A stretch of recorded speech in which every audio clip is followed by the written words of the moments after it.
everyone. I am Dr. Sudha from Sudha Hospital, Hyderabad.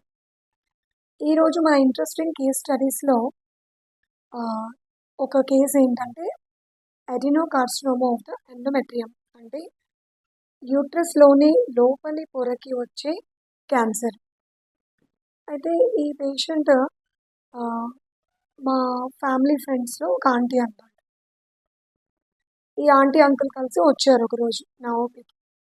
వచ్చి, సుధా ఇలా నాకు పీరియడ్స్ ఆగిపోయి ఆల్మోస్ట్ 15 to 20 years అవుతుంది. ఆవిడ ఏజ్ ఇప్పుడు 60 years అనమాట. ఇప్పుడు నాకు బ్లీడింగ్ అవ్వడం కనిపించింది, ఇది ఏమైనా అబ్నార్మలా అని అడిగారు.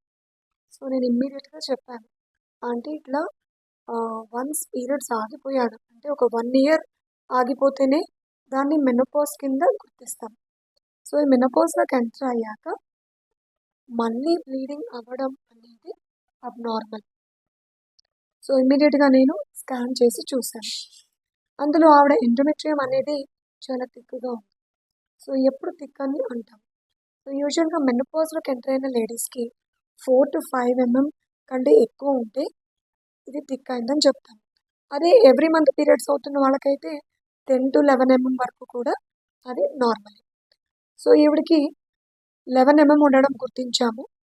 So more than 4 to 5 mm కాబట్టి ఇది అబ్నార్మల్ అని చెప్పి ఇమ్మీడియట్గా ఆవిడకి ట్రిపుల్ బయాప్సీ, అంటే లోపలికి ఒక ట్యూబ్ పంపించి చిన్న పీస్ని తీయడం, ఇది ఒక 5 minutesలో పూర్తయిపోతుంది. ఈ బయాప్సీ తీసి పంపించాము. కొద్ది రోజుల్లోనే అది అడినోకార్సినోమా ఆఫ్ ఎండోమెట్రియం కింద గుర్తించాము ఆ టెస్ట్లో. సో ఇమీడియట్గా ఆవిడని ఆంకాలజిస్ట్ దగ్గరికి రెఫర్ చేయడం, అక్కడ ఎంఆర్ఐ స్కాన్ అవి చేసి అది వెరీ ఇనీషియల్ స్టేజ్లోనే ఉంది అని గుర్తించి ఆమెకి సర్జరీ చేసి, సర్జరీలో యూట్రస్ అండ్ ఓవరీస్ కూడా మొత్తం రిమూవ్ చేయడం జరిగింది.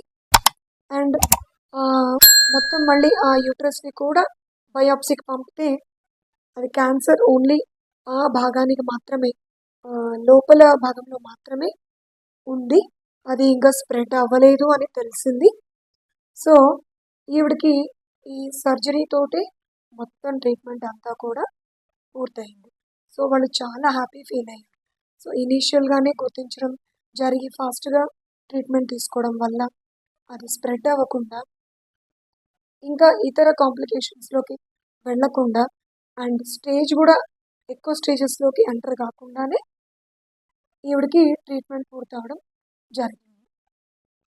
సో క్యాన్సర్ని ఎర్లీగా గుర్తించడం అంటే పోస్ట్ మెనోపాజల్ వాళ్ళకి బ్లీడింగ్ అయిందంటే ఇమ్మీడియట్గా దానికి తగ్గ టెస్టులు చేసి అది క్యాన్సరా కాదా అని గుర్తించడం అండ్ దానికి తగ్గ ట్రీట్మెంట్ తీసుకోవడం చాలా అవసరం. Thank you.